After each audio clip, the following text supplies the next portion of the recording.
Okay. Sorry, guys. I'm getting everything ready to go. I will be starting in about 2 to 3 minutes. Right now, I am just In 1878, the Standard posting Paris a few Diver gave the Mona tiny Lisa things one paragraph. to By 1907, she my was daily down. fact. I'm posting my daily fact to a few of the websites. I had kind of put it off, so that's why you see me looking over here. I'm also just giving it a few minutes for people to kind of trickle in if anybody's actually wanting to join today. I'm also going to post my link for the red button on my Discord for my friends to watch if they would like. So let me get in there.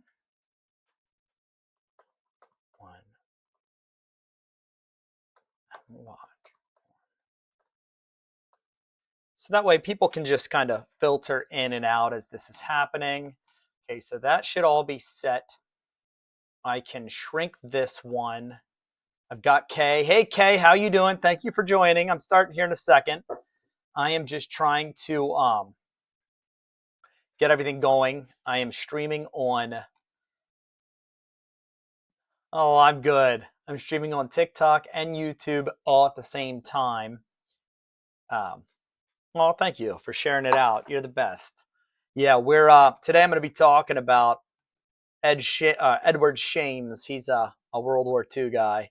Some people know him from Band of Brothers and stuff like that.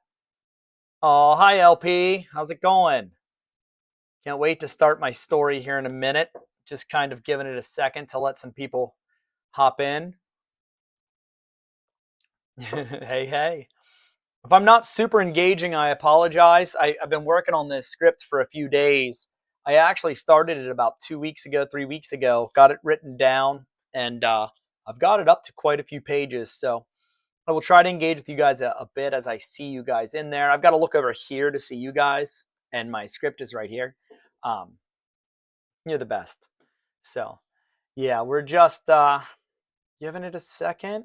And yeah, I do. I missed the barn, so I was there yesterday.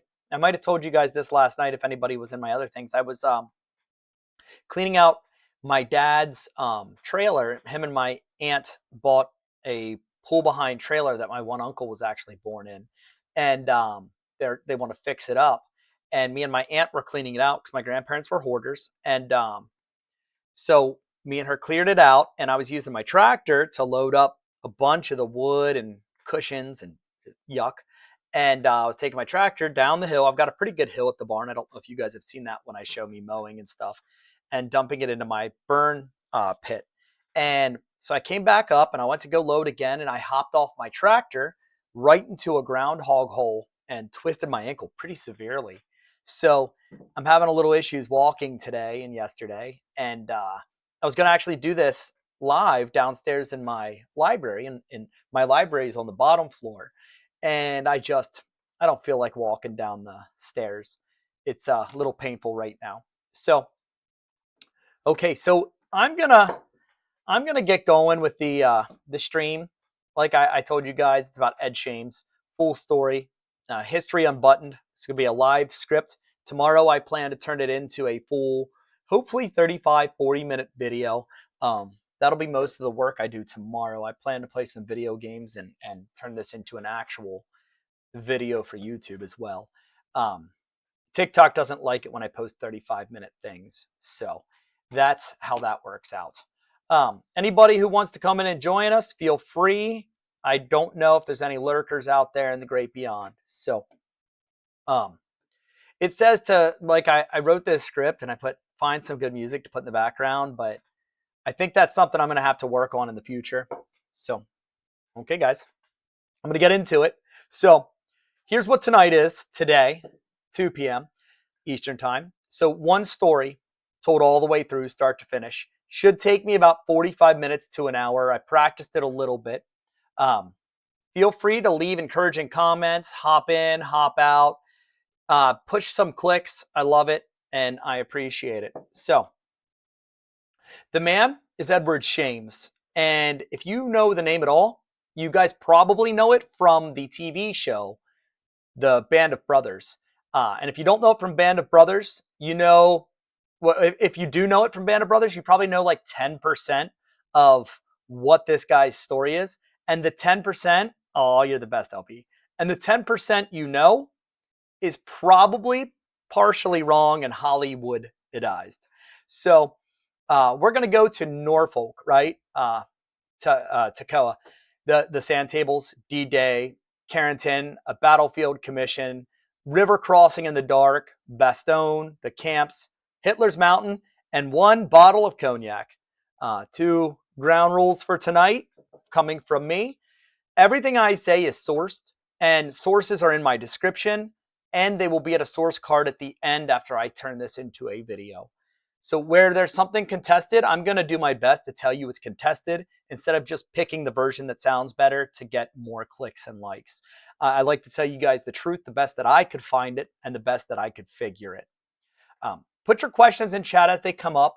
I'll take them, and I'll try to answer them after a while. So if you have any questions, let me know, and I will answer them as I can. So if you guys aren't already subscribed, please subscribe at the red button or at the black button or the blue button. That's where I'm streaming to today. You guys know what I mean. So, okay, chat's warmed up, and let's do this properly.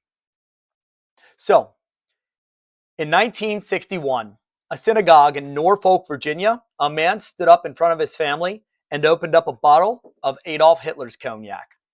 The label on that bottle said it was reserved for the Führer's personal use. He used it to toast his son becoming a man. The man holding the bottle was Jewish. His parents had fled the Russian Empire, and 16 years before that toast, he had walked through the gates of a Nazi concentration camp and seen what was left inside. He carried that bottle home from Germany. He put it away, and he waited 16 years for the right moment to open it. His name was Edward David Shames, Ed. And when he died, he was 99 years old. He lived a long life, and he was the last surviving officer of Easy Company, 506th Parachute Infantry Regiment, 101st Airborne Division. And that's the unit the whole world knows as the Band of Brothers. So tonight, I'm going to be telling you his entire story. From Norfolk, as I already said, I listed all the places. We're going to go a battlefield commission right on his 22nd birthday, Market Garden, a rescue operation across the river in the dark with rowboats, Foy, the camps, and the bottle. So I'm going to tell you which parts are documented and which parts rest on his words alone. Which parts, including 2 of the most famous claims about him, they don't hold up the way most people repeat them. So, and I don't want to tear him down, just the opposite. This guy, he doesn't need the embellishment. He really doesn't. What he did and who he was in life is really enough without any embellishment added to it. So, we'll start with chapter 1, The Boy from Norfolk. So, Edward David Shames was born Norfolk, Virginia, June 13th, 1922. That seems like forever ago to most of us. His parents were named David and Sadie Shames. Sadie's maiden name was Weiner. They were Jewish, and they were immigrants. They were born in Latvia, in what was then a Russian empire, and they came to the United States in 1904. Family accounts say they came by way of Odessa. I am going to get my other thing going here before I continue. So, there we go. They left a part of the world where being Jewish could get your street burned down and your family killed. And that's not a metaphor, that's policy. And it was enforced by mobs the government was happy to look away from. They got out, they crossed an ocean, and they landed in Virginia, and they opened a grocery store.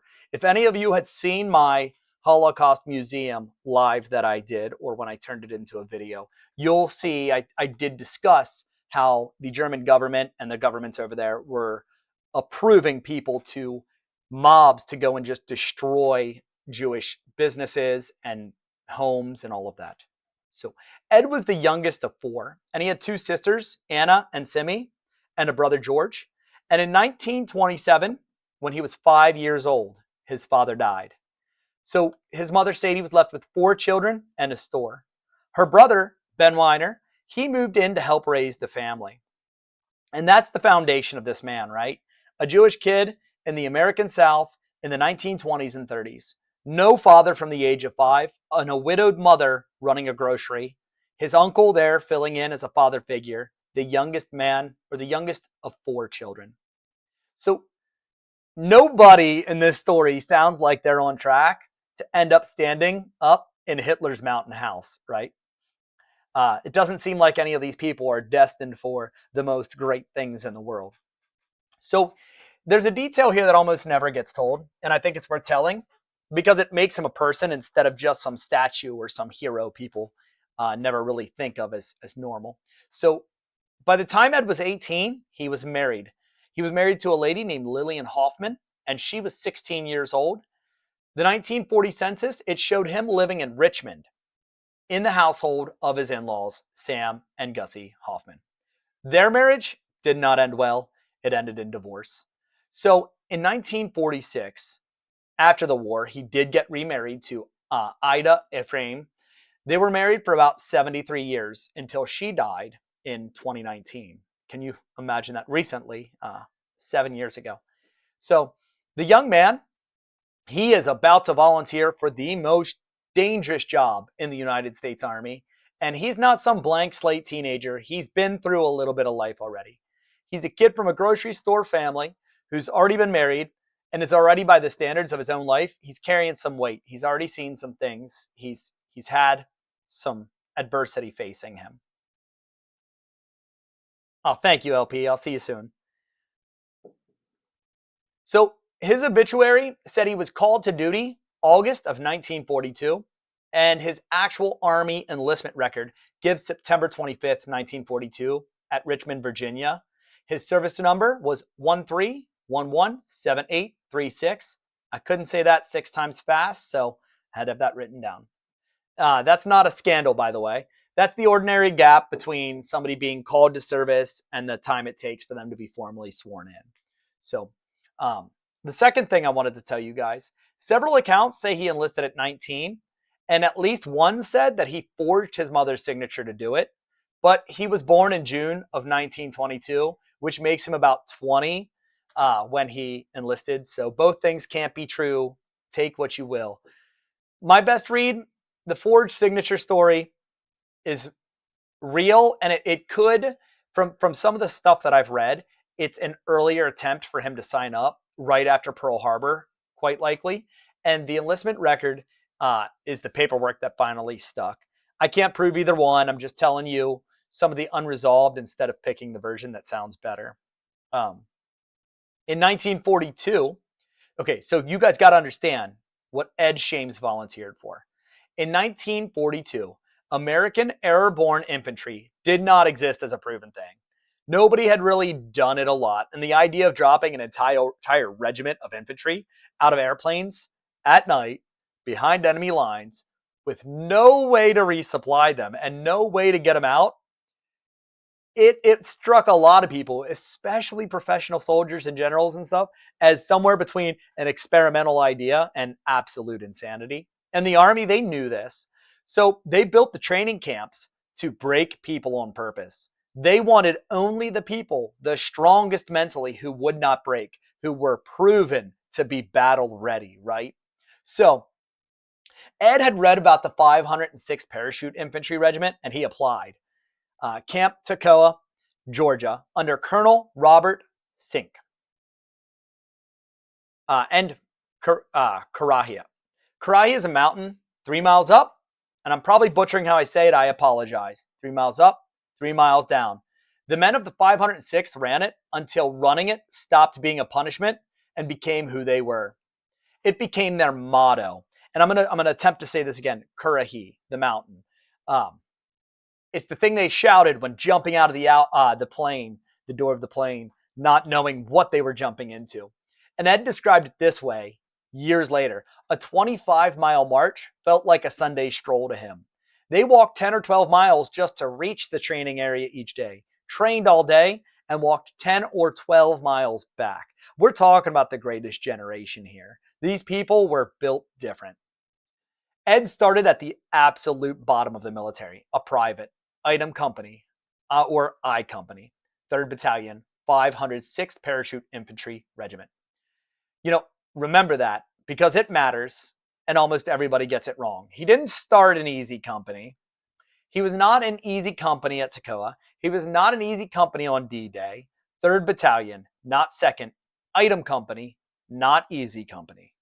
The man the world knows as the Band of Brothers officer spent the hardest 2 years of the war in a different battalion entirely. And the reason that matters is that everything that made him, his training, his mentors, the men he lost, it happened somewhere that the miniseries never actually showed you.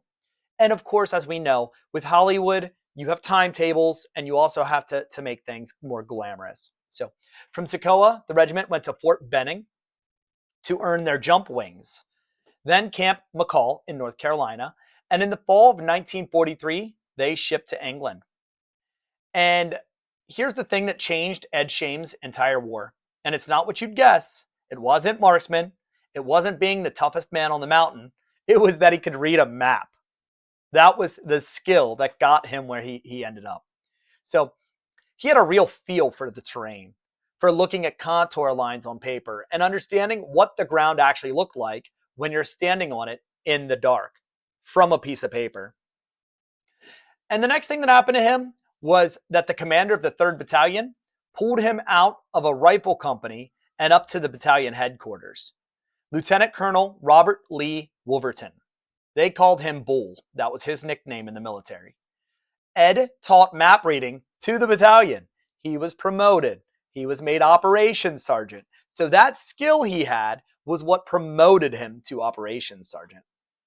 And you guys got to remember Wolverton's name. We will be coming back to him, and it's not going to be a pleasant, happy time. So here's Ed Shame's actual contribution to D-Day. And it's not the thing that put him on the movie poster. He built the sand tables. What a sand table is it's a scale terrain model. It hedgerows, roads, building, bridges, flooded fields. Every man was going to jump into a specific piece of Normandy, and they were able to study a model of it before they got on the plane. So that when they landed alone in the dark, and most of them did land alone in the dark, they had a chance of knowing where they were.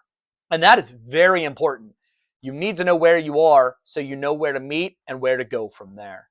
Ed Shames built those models for the 506th drop into Normandy.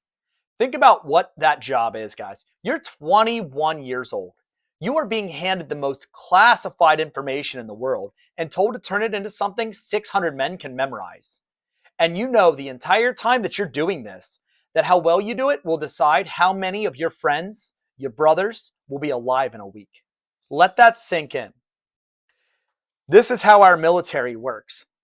The jobs that you're given at such a young age have repercussions that you can't even fathom at that age.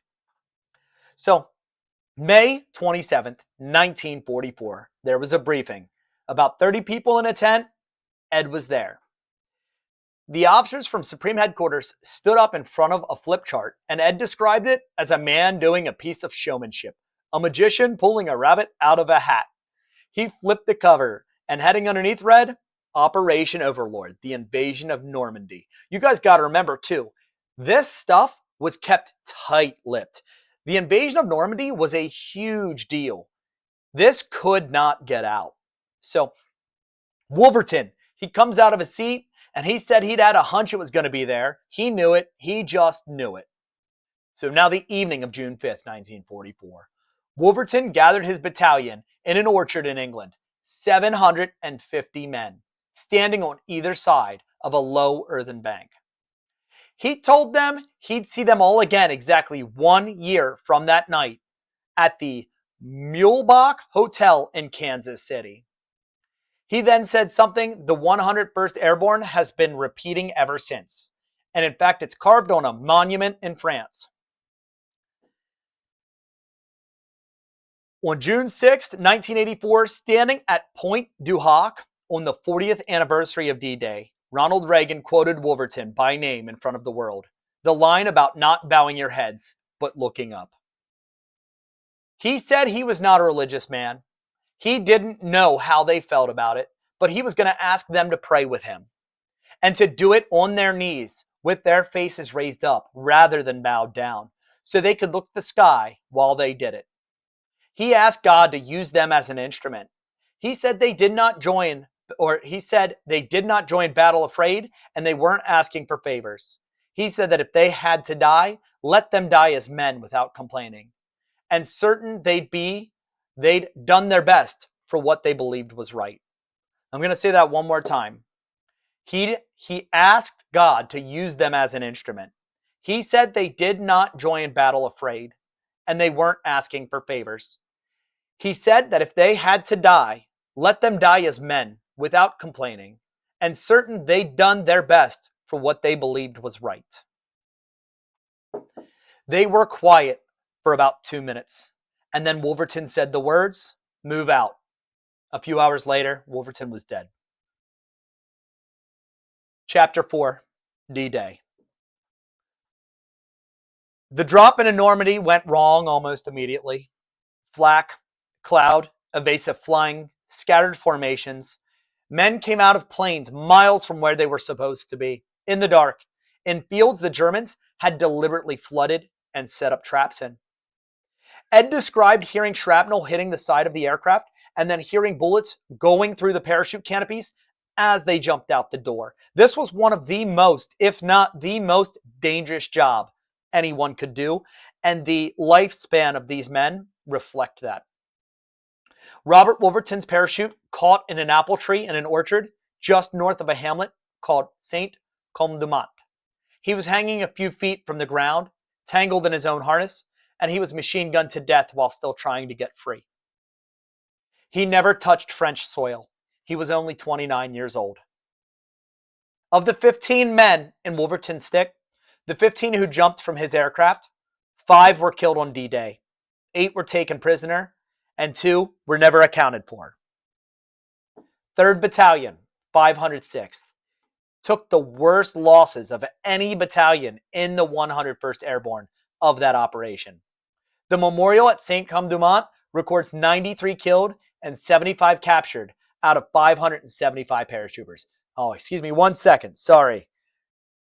Talking about the loss is a hard subject. So, the battalion Ed Shames had spent 2 years in stopped existing as a fighting organization in less than a day. The man who pulled him out of rifle company because he could read a map was dead before he could even hit the ground. And Ed Shames, he was still alive, and there was still a war, and the bridges still had to be taken. And that's the part you guys need to sit with, not the heroism, the arithmetic. Every man in that battalion had knelt in an orchard the night before and had been told they'd all meet in Kansas City in a year. 93 of them were dead within a day of hearing those words. They didn't hold that reunion. Or they did hold that reunion, by the way. June 6th, 1946, at the hotel in Kansas City, the survivors reconstructed Wolverton's prayer from memory because nobody had written it down. That's how we have it. Men who'd heard it once, in the dark, the night before the worst day of their lives, they put it back together a year later, word by word, to the best of their ability, to remember a man who gave them the strength they needed to be able to actually go into battle. So, anybody have any questions so far? Anything to that effect? I know it doesn't say there's a ton in here, but we're about to start with Chapter 5. So, okay, guys. I looked over at the chat. Sorry I wasn't staring over there. So, Chapter 5, Carrington. So, this is a battle chapter, and it ends better. So, Chapter 5, Carrington. The Airborne Divisions had done what they were dropped to do, more or less, and now they had a different problem. The Americans had come ashore on 2 beaches, Utah in the west and Omaha in the east, and between them lay a flooded marsh, a river, and one small farming town sitting on the crossroads, Carrington. Whoever held this little town held the link. If the Germans kept it, the two American beachheads stayed two separate beachheads. And the German counterattack could drive a wedge straight between them and push one of them back into the sea, annihilating the entire people that had landed. So this town, it had to be taken. And the men available to take it were paratroopers who had already been fighting for their lives for 4 days. The attack went in just after midnight on June 10th, 1944. And the ground was appalling. The only usable road into the town was an elevated causeway across the Douve River, raised up out of a flooded marsh, with no cover on either side for men to walk down single file while the German machine guns and mortars ranged it at their leisure. The Americans gave that road a name. They called it Purple Heart Lane. And that's not a nickname somebody invented for some random documentary. That's what the men walking down it called it at that time. The town fell on June 12th after 2 days of house-to-house fighting. And then the Germans came back. On the night of the 12th into the 13th, the surviving German paratroopers of the 6th Fallschirmjäger, I butchered that, the 6th Fallschirmjäger Regiment were resupplied and reinforced by assault guns and grenadiers of the 17th SS Division. At dawn on June 13th, they counterattacked towards the town. At exactly the moment the American paratroopers were pushing southwest to widen their own perimeter. The two forces walked straight into each other in the hedgerows around a manor called Donville. The Americans named that fight after a road and Western movie they had all seen. The movie was called Bloody Gulch. The 506th took the brunt of it. By 10:30 that morning, the paratroopers, outnumbered and with nothing heavier than bazookas against armor, had been pushed back nearly to the edge of town, losing all the ground they had made. Fox Company's flank fell back to the next hedgerow. That exposed Dog Company's flank, and Dog Company was forced to fall back as well, which left only Easy Company, anchored on a railway line, holding. The battalion sent the other two companies straight back into it. The captain commanding Fox Company was relieved on the spot. And then, at the point where the German attack was about to break through, 60 American tanks arrived. Combat Command A of the 2nd Armored Division up from Omaha Beach. That ended it. By the evening of June 13th, the town was permanently out of German reach, and Utah and Omaha were united as one continuous front.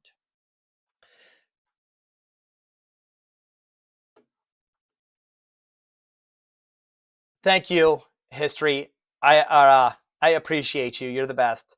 I love that you're here. So the bill for Normandy came to at least 400 Americans killed in the fight for that town alone.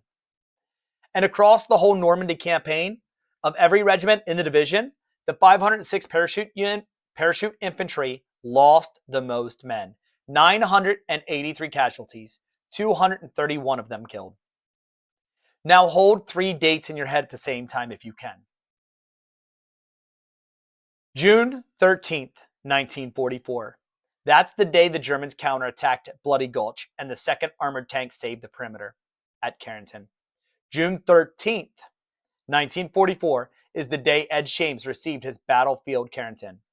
And June 13th, 1922 is the day Ed Shames was born as a hero. He turned 22 years old, became an officer, and his regiment fought the largest German counterattack of the Normandy campaign on the same day in the same town. You can't put that all in a screenplay without people disbelieving you. Nobody would believe that all of this happened in real life. So we're going to move on to Chapter 6, the Battlefield Commission. So we're going to talk about what happened to Ed Shames that day, because the coincidence is the hook and the commission is the substance. A battlefield commission is not a promotion. A promotion moves you up inside your world. A battlefield commission moves you into a different world entirely. You go to bed an enlisted man and you wake up an officer. This is not common.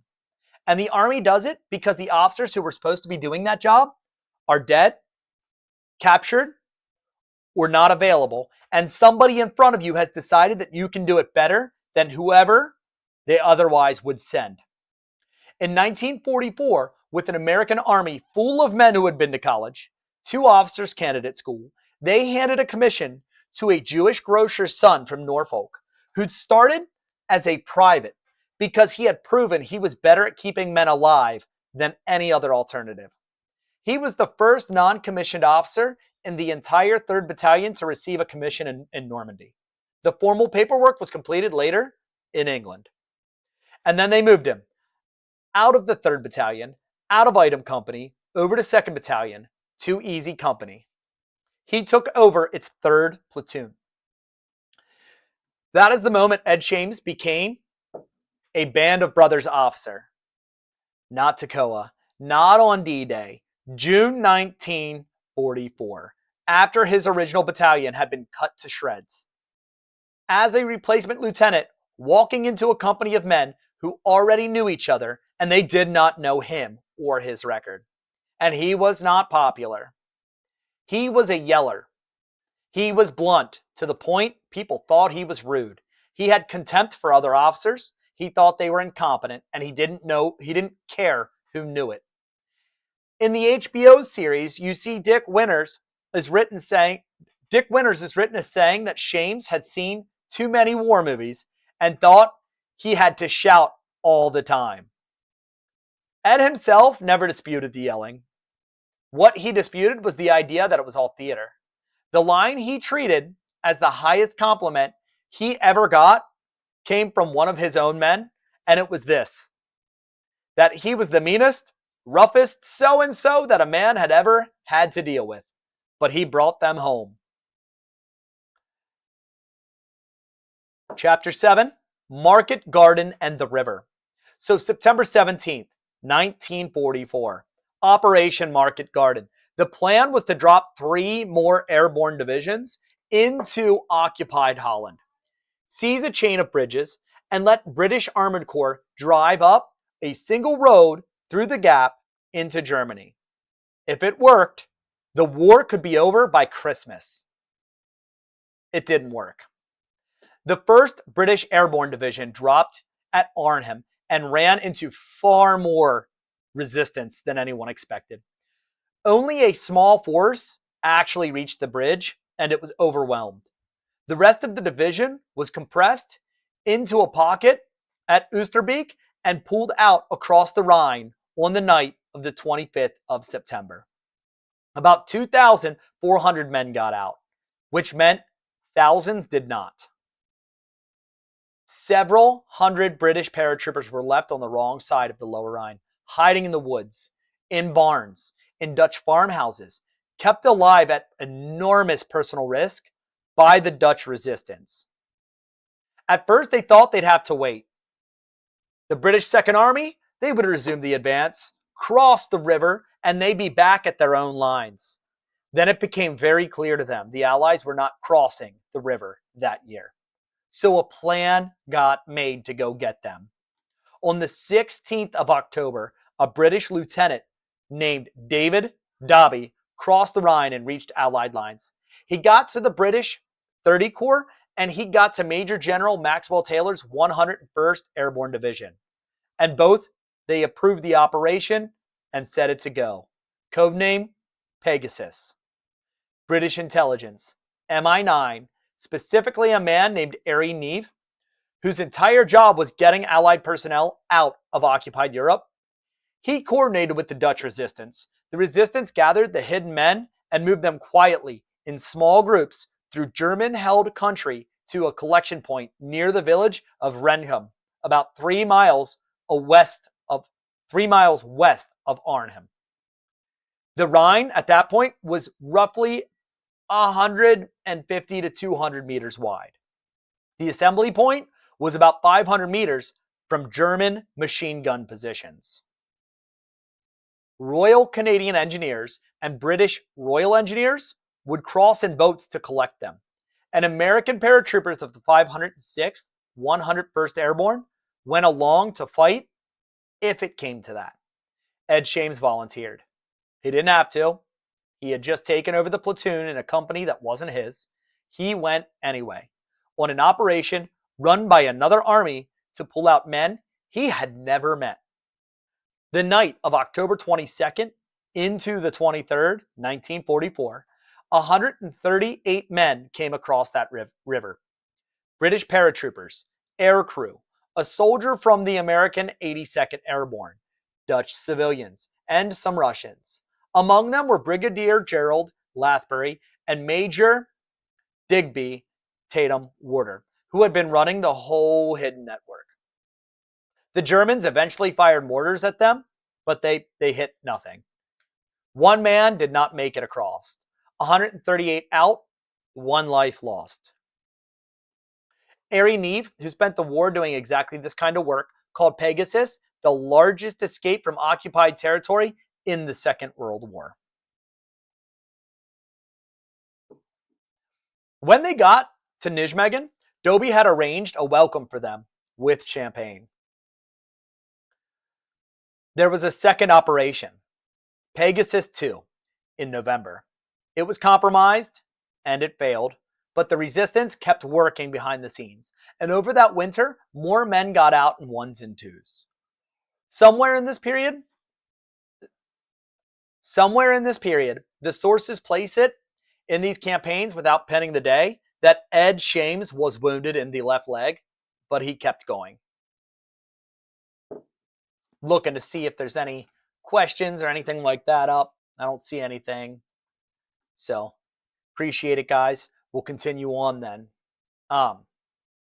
Chapter 8, Bastogne and Foy. So, December 16th, 1944, the Germans attacked through the Ardennes.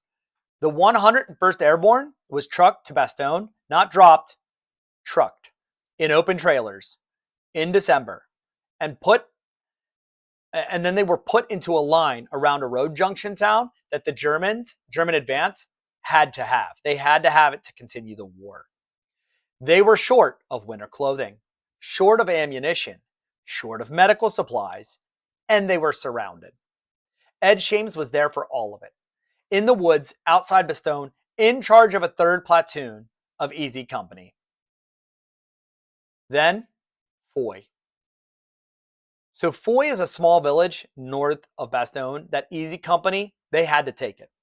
And it's the fight that the HBO series built an entire episode of their miniseries around. In that fight, Ed Shames and a man named Paul Rogers knocked out a German tank with a bazooka.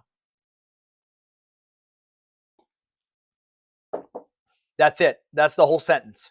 2 men, 1 tube, 1 tank. There's no speech attached to it.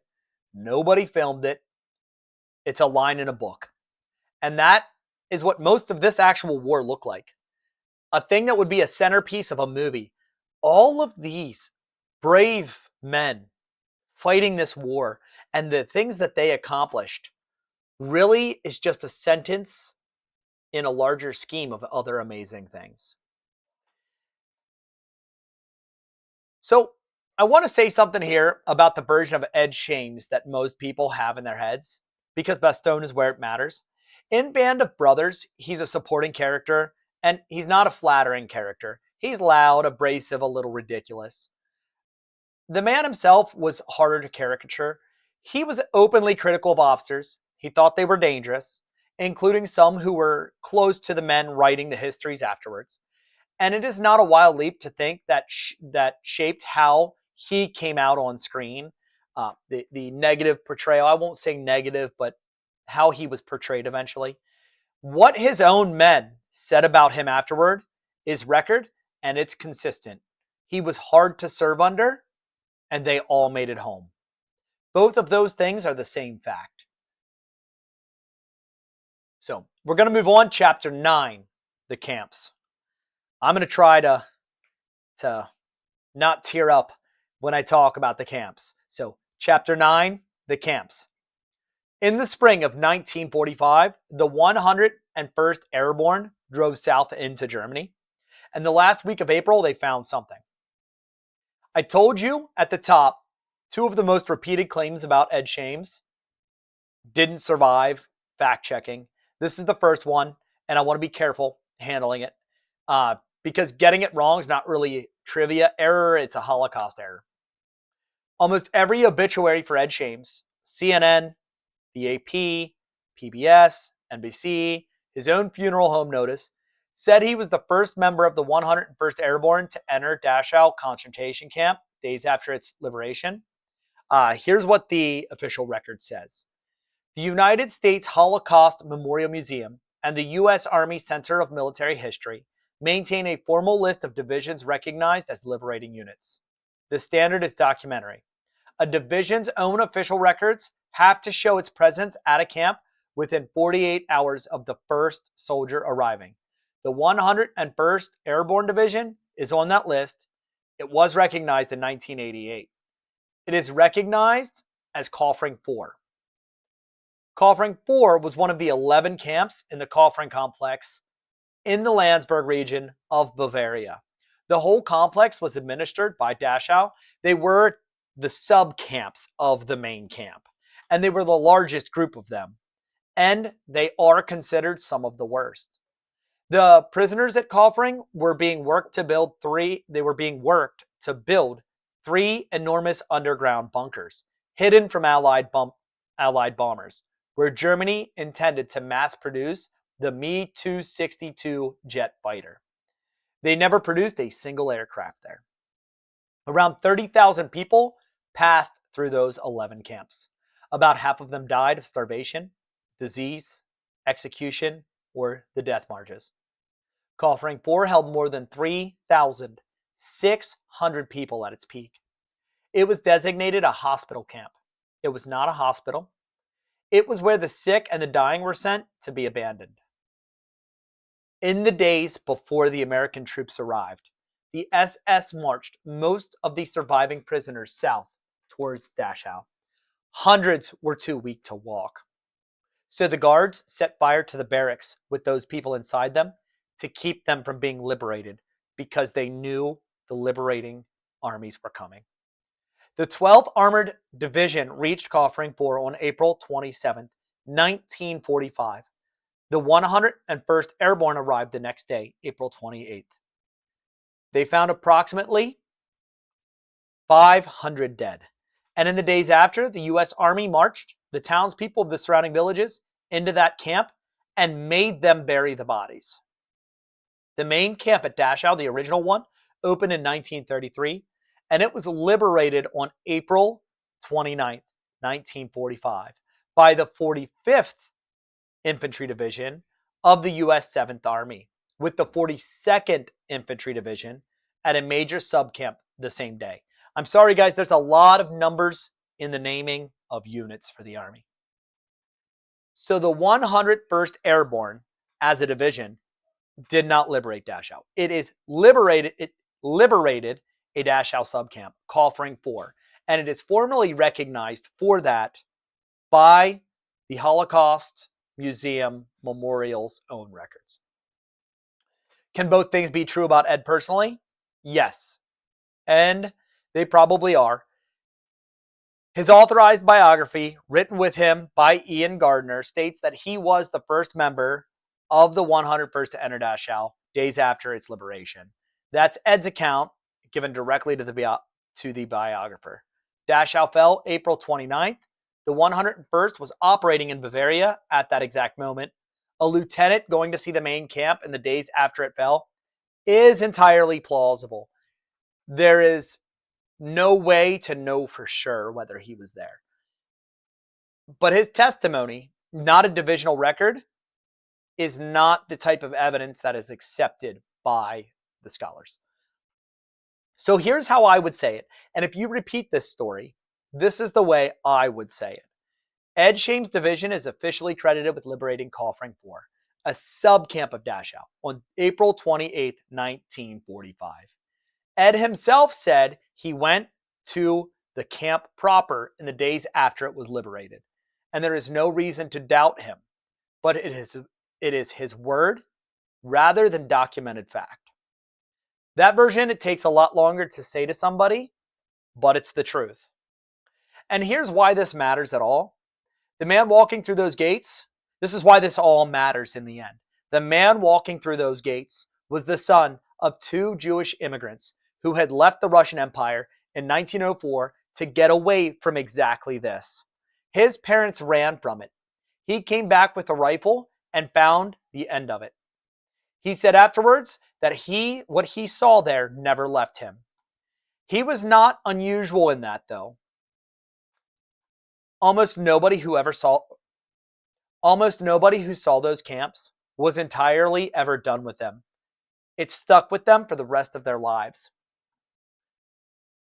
It changed and shaped who they would be as people. He was 22 years old. So, is there any questions or anything? Does anybody have anything to say? Anything like that? I'm looking over at chat. I'm not ignoring you guys. I'm saying something into the different ones. So, I want to say to you guys, if I'm butchering the names of towns and stuff like that, please forgive me. I am not the best at sounding out some of these foreign places. And while I've read them many times, the way that I read them in my head sometimes comes out the way that they come out. And it's just how I've always been. So, anyway, forgive me for that. So, okay. So I guess we'll move on. So, chapter 10. Berchtesgaden. Chapter 10. Berchtesgaden. The war in Europe had about a week left.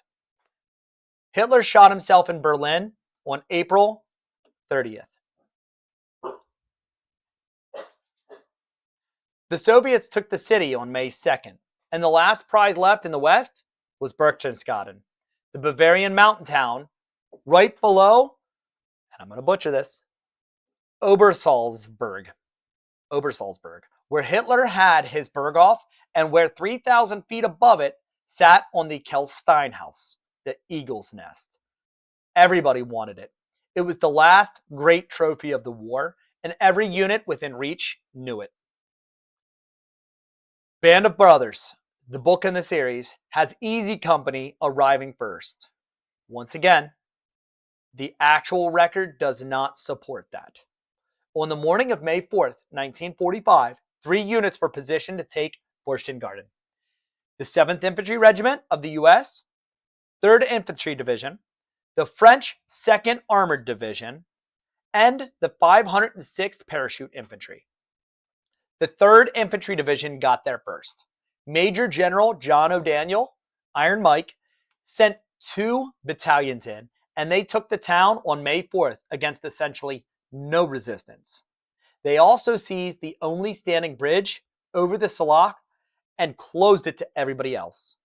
General Leclerc of the French 2nd Armored was turned back at the bridge on O'Daniel's direct order.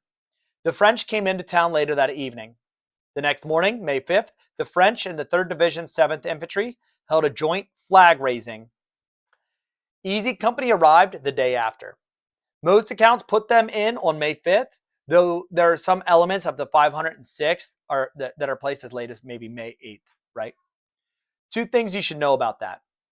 So Dwight Eisenhower wrote in his own memoir that the 3rd Division captured Furstengarten on May 4th, and that Maxwell Taylor, who commanded the 101st Airborne, Ed's own division, agreed with him.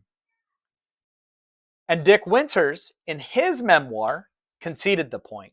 He wrote that O'Daniel's 3rd Infantry Division certainly took Salzburg without opposition and may well have led elements in Furstengarten before 2nd Battalion of the 506th even got there. The commander of Easy Company's own battalion said it, and that should settle it as fact. So why does everybody believe it was Easy Company? Because of what happened next. The 3rd Division moved on almost immediately. They were there, and then they were gone. The 101st Airborne stayed. They occupied the town for the rest of the spring and into the summer, which meant that when thousands of Allied soldiers came through as tourists that summer to see Hitler's mountain, the men they saw was them. They were the paratroopers, and everyone assumed that the men holding it were the men who had taken it. It also meant the 101st had weeks to pick the place clean of souvenirs and carry them home, which permanently attached them to the story in a way flag raising never could. And bluntly, the 3rd Infantry Division was not good at publicity, and the 101st was. Remember, publicity, perception is key. Decades later, a historian wrote a book about Easy Company, and a television series was made from that book. And the version the world got was the version Easy Company remembered. The men who thought they were the first were not lying. In the confusion of the last week of war, plenty of them genuinely believed it due to the trickling in. None of this takes away anything from the men who had done everything they did to get there. The 3rd Infantry Division did not jump into Normandy in the dark. It was not surrounded at Bastogne. Easy Company's road to that mountain ran through Normandy, Holland, the Ardennes, and Germany, and by May of 1945, almost nobody who started that road was still walking it. Getting to Berchtesgaden, second, after all, was not a lesser achievement. It's just a different sentence. There was, however, in fact, a very great deal of alcohol. The Eagle's Nest in the Obersalzberg complex held one of the largest collections of wine and spirits in Europe. Hundreds of thousands of bottles, including some of the most expensive wines in the world. The elevator up to the Kelstein house had been disabled, so the liberation of the wine cellar was conducted substantially by hand. And somewhere in that building, Ed Shames found the cognac, a label indicating it was reserved for the Führer's use. He carried that cognac out of the building. Accounts differ on how much. His obituary, it says a few bottles, and other accounts say 2, one of which he gave to Colonel Robert Sink, the man who had run the 506 since Toccoa, since Currahee, since the beginning, the mountain.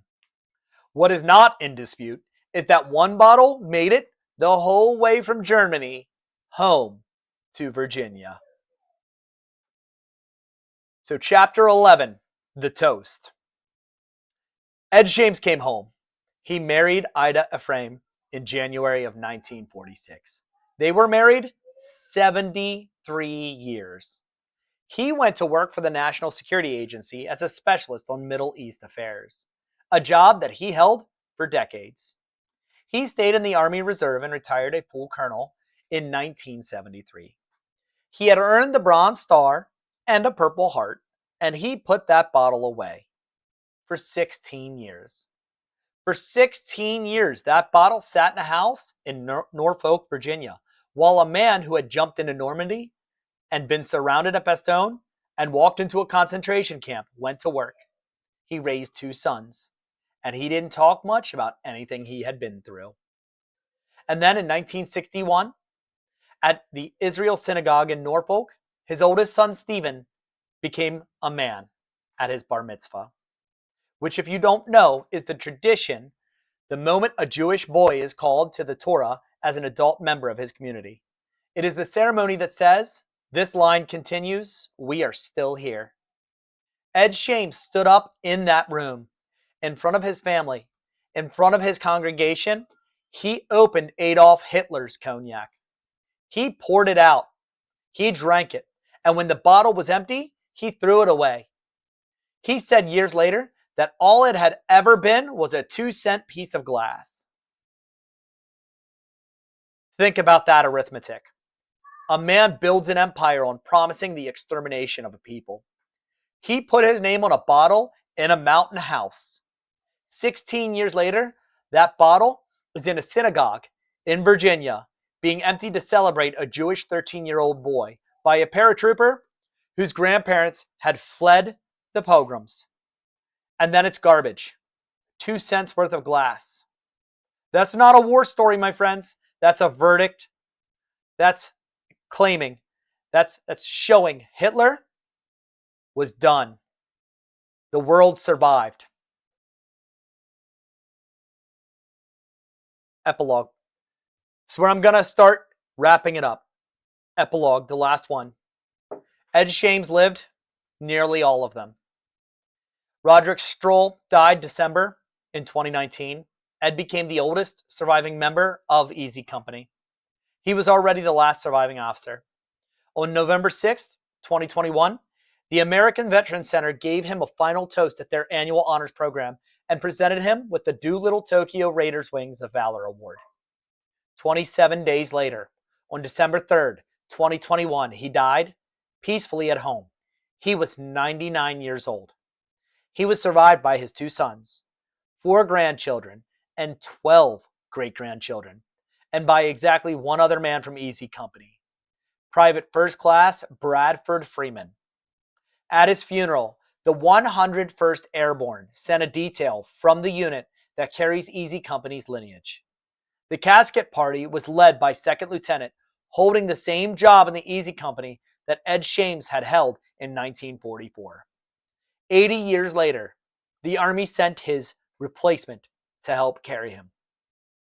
In 2025, a bill was introduced in Congress to name the post office on Kempsville Road in Virginia Beach the Colonel Edward Shames Post Office Building, which I think is exactly the right size of monument for him.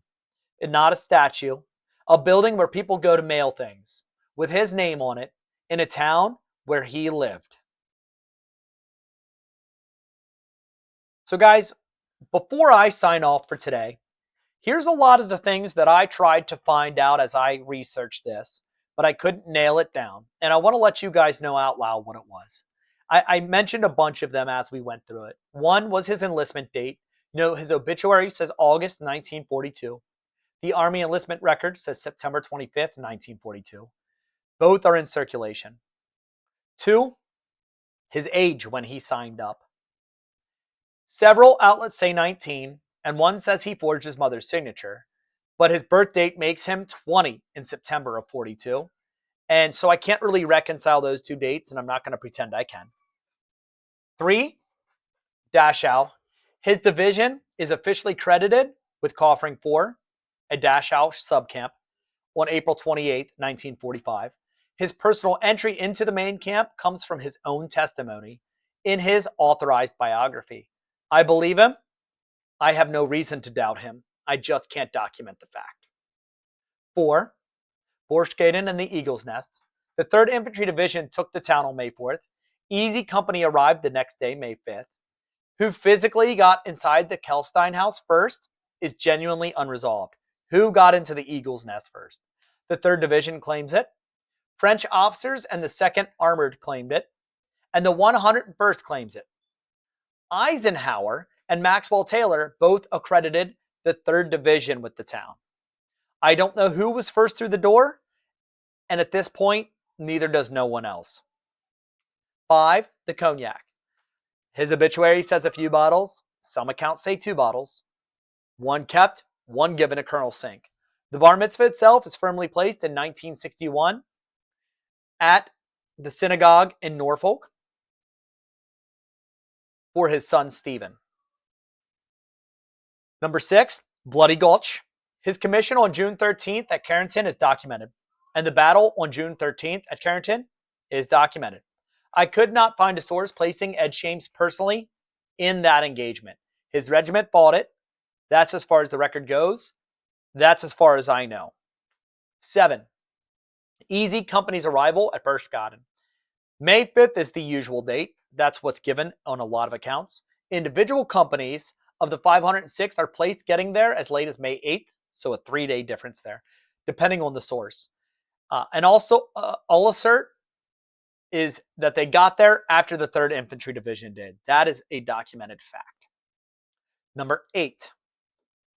And this one is more about me rather than about him, and some of the connective issues tonight with my reading, not the record. So nobody wrote down that Wolverton promoted Ed because of his map skills. I told you the skill and the promotion in that order, and I tried to let you infer that, but I did make a comment saying that was the reason. That's the inference I got as I was reading it, and I don't want you guys to believe that is straight fact. I gave you my theory. It is a theory. Those are the same seams you're going to find in any story that a historian tells you. I just want you to know that there are seams, and that I'm doing my best to tell you what is fact and what is not. If I got something wrong tonight, if I mentioned names wrong, which I guarantee I said a lot of the names wrong, feel free to put it in the comments with the correct way to say it. If I got other information wrong, please tell me in the comments with a source, and I will, in the comment, admit I was wrong after reading the source and give you credit. I'm not against that. I can only tell you what I found. I only did maybe 9 to 10 hours of research for writing this script. So there's going to be some things in there that there's thousands of documents. I can't read them all. So feel free to correct me. I love hearing things. So Ed Shames was not a saint.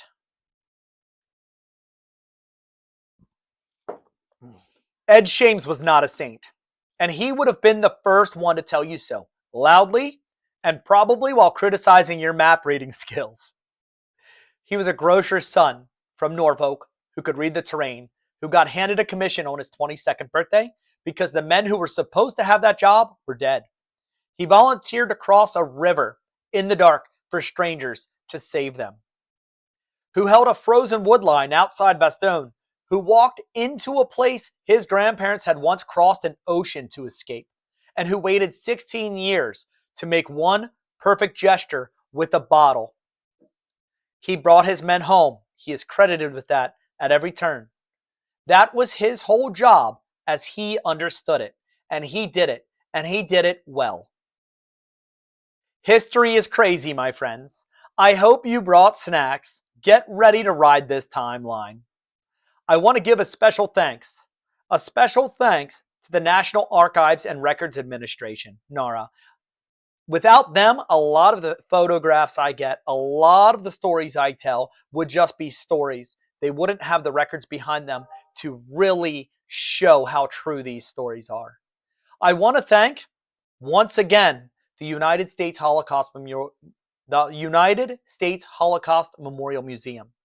It is one of the greatest museums to visit. If you walk in there and you make it through the whole thing without crying, I seriously second guess your humanity. It is full of facts, it is full of information, and it is full of history that makes you feel. I want to thank the Ronald Reagan Presidential Library, the Imperial War Museums, and the Australian War Memorial for preserving and making these invaluable historical photographs, documents, and records accessible to the public. I will be editing this tomorrow and through the next few days to turn it into an actual video. You will see a lot of the images that I personally saw when writing this script. And I'm hoping that you guys will give that video a chance. It will be an edited down version of this. It will have images. I will add in some of my own images that I get created, stuff like that. But it will have at least between 25 and 40 images, historical images in there. And I will credit those at the end of that as well. Additional public domain archival material was accessed through Wikimedia Commons. Their work preserving the historical record makes it possible for stories like Edward Shames to continue to be researched, remembered, and shared with generations following ours. So, I hope this was worth your time today, guys.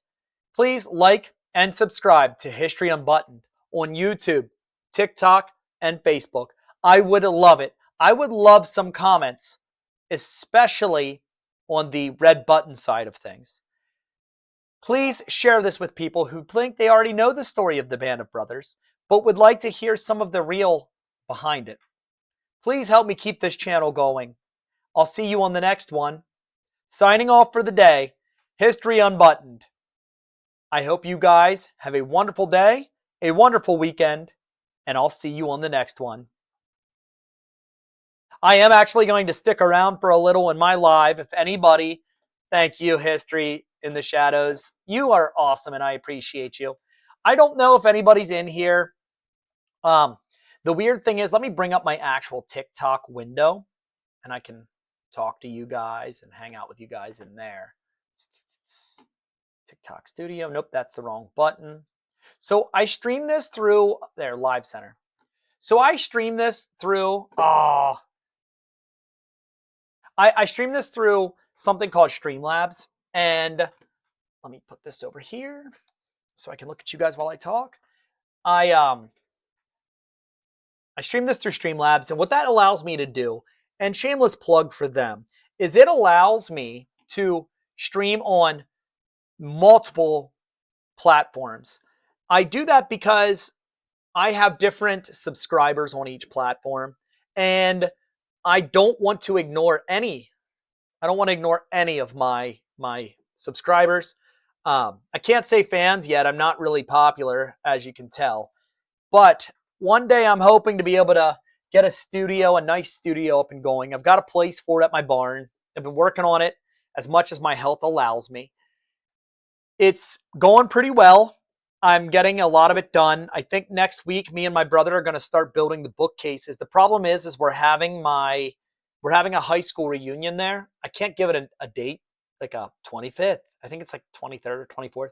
We haven't had an actual high school reunion in a decade or so. So I opened up my barn for us to have the high school reunion, and I've got to do a lot of cleaning and prep work for that.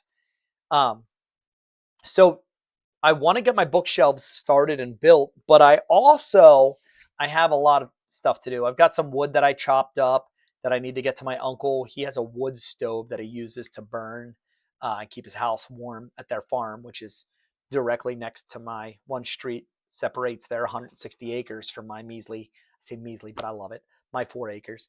So it's coming along, it's happening, and I hope one day to get a studio. I'll spend a lot more of my time at the barn filming these and doing that, especially once my 4-year-old goes to elementary school. I'll be spending most of my afternoons over there playing World of Warcraft while I'm there, filming these, selling guns, hopefully, if I could ever get a gun shop up and going, and that kind of a thing. So, what are you guys doing today? Is anybody there? Is anybody around? Anybody up for some chatting? I'm going to put a smiley face here. Ha ha ha, smiley face. So, if you guys can, I would really appreciate it if you guys would.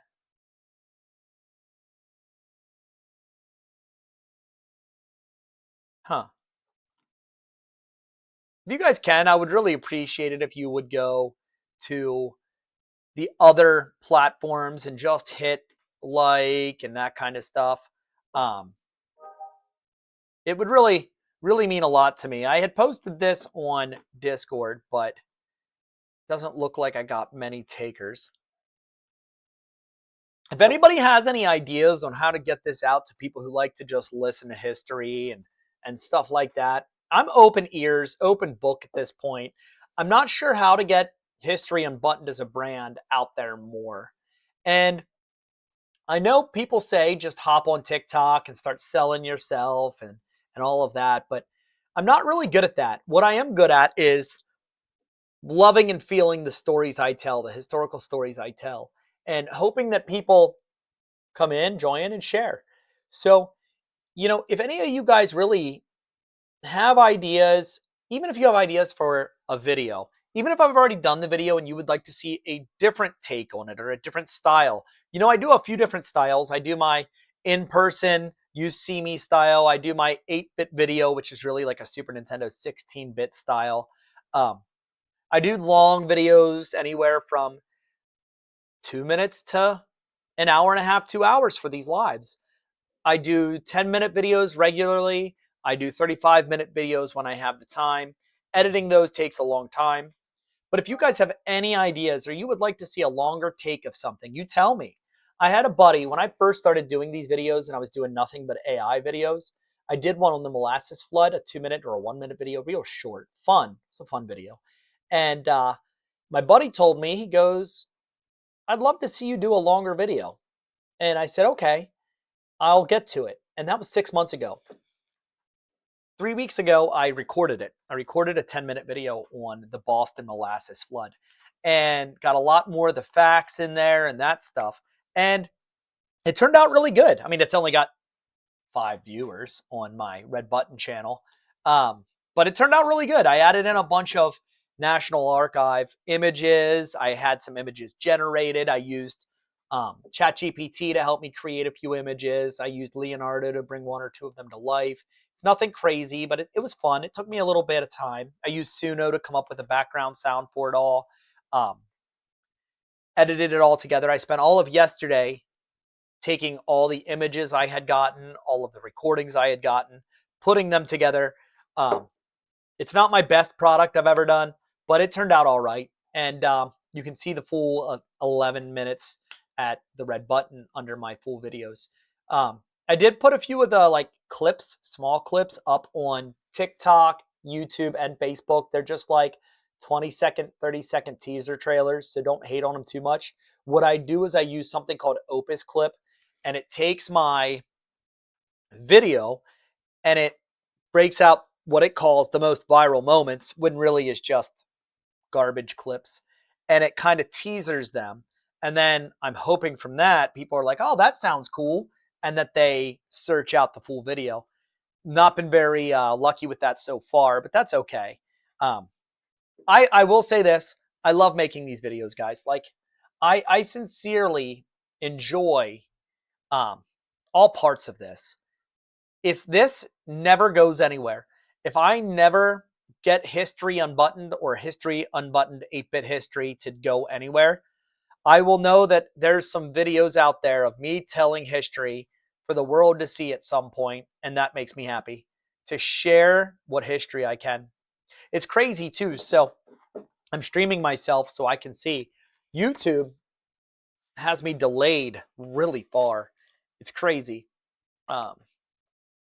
It's interesting. So is anybody out there in TikTok or YouTube land? Are you guys available? Say hi. Anything like that. I'd love to hear from you. Michelle, one of the ladies that I watch in the morning, she came by, or I went to her channel today, and she said that right now TikTok is promoting people who are doing 3-hour-long videos. Now that's insane to me. I did do a 3-hour and 15-minute one last night, but that was me raiding in World of Warcraft, which I'm not really a big fan of just posting those, because I'm trying to engage with my friends and I'm trying to get wrapped up in that. So I'm kind of splitting my time, but at the same time, it's what they want. So I don't know how that all works out. I'm looking here. It says my mini feed. It says I got 0 new subscribers on Facebook, YouTube, and TikTok from this hour and 20-minute video today. Whatever. I'm loving it. I hope you guys like the story. It was a fun story to tell. I'm going to try to start doing that once a week, tell a story. Some of the stories may be I read a book, and I've read a lot, especially for my dissertation, and I just tell you about the book and the highlights of the book. So I guess we'll see how all that goes. Maybe next week, that's what I'll do, is I will take one of the books that I found most influential in my dissertation writing, and I will make it alive. So anyway, guys, I think what I am going to end up doing is bouncing out of here. I'm going to let this upload fully, and then I'm going to cut out the first 10 minutes of me just catching up with you guys and the last 15 minutes of me jabber-jawing, and I will put it through HeyGen, split into 2. I can only do 30 minutes at a time to get rid of my uhs, ums, and maybe some of the places where I stuttered. And then I'm going to have to, tomorrow morning when I wake up, listen to the full whatever's left. cut out some of the places where I stuttered, make it a little smoother, and then start adding in. Right now, I was telling you guys, looking at my folder here, I have 35 archival images that I want to put into this. And I don't have any generated images yet. So what for a 35, 40-minute video, what I would like to see is 2 to 3 images per minute. So I'll have to generate probably 30 images tomorrow, and that'll take me 8 hours just to generate the images and get them to do what I want them to do. And then edit them into the video as it goes. And then I'll run it through a cleaner up. I'll also run it through a thing that makes my eyes, there's an AI thing called Descript that will help my eyes look at the camera. It'll make it that instead of looking at my screen. So it's a lot of work. I'll have to find a Suno prompt that makes it sound good. Hopefully the duck shirt, the duck Hawaiian shirt today was fun for you guys. I still have this Hawaiian shirt that I keep wanting to wear for one of my lives. I washed it and everything like that. And I love it. I don't know. I was feeling ducks today. And last night when I was raiding, I said to you guys, I'm probably going to go with my ducks tomorrow. And yeah, I've got another duck one. It's a blue one. Maybe I'll wear that tomorrow. So you guys probably won't see me on a live tomorrow. And if you do, it'll be a quick pop-up 20-minute, 30-minute thing. What I may do is my history fact of the day, which I haven't even started researching for tomorrow yet. I'll research that tonight. What I'll probably do, I'm thinking I'll go live. I'm almost done, buddy. What I'll do is I'll go live, maybe do a 10 or 20-minute pop-up history fact of the day, go a little deeper into it, and then see what you guys think. So anyway, guys, I know I've already signed off 3 times now. This is me, History Unbuttoned. I hope you brought snacks. That's Snacks. He's my Sasquatch. Get ready to ride this timeline.